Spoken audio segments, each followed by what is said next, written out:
Child abuse investigations in Kern County are up nearly 20% within the last year. CPS workers are supposed to protect the children behind those numbers, but are they doing a good job? And who's holding them accountable? And are they open to public scrutiny?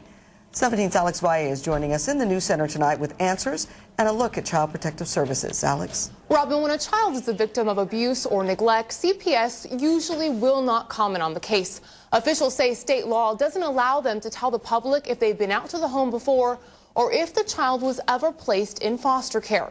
So we asked CPS how taxpayers can trust vulnerable children are being protected and if the law governing secrecy should be changed.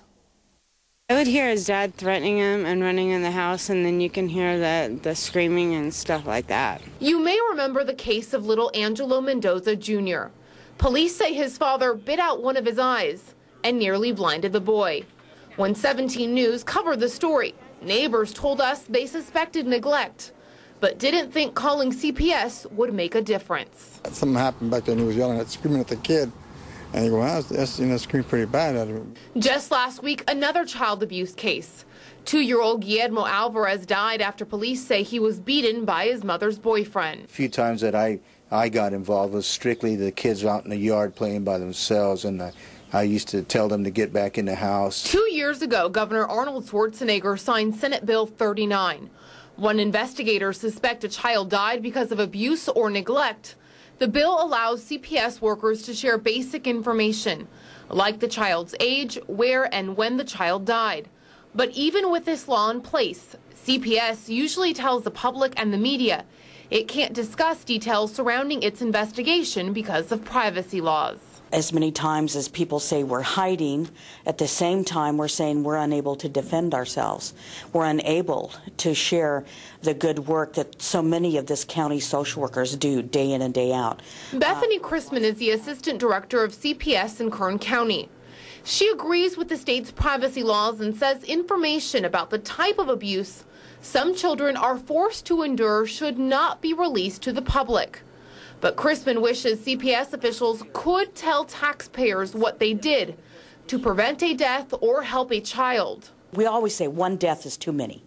And if we have, 1 death a year, 2 deaths a year, 5 deaths a year, those are all too many, and we shouldn't tolerate those in our community. At the same time, when we go in and extract children and take the work necessary to remove them from families, those are looked at as saves, and no one talks about that. In the month of March, CPS workers say they investigated about 1,600 child abuse tips from the community. So although there's little transparency, and they usually can't discuss the work they do, CPS officials are asking the community to simply trust them.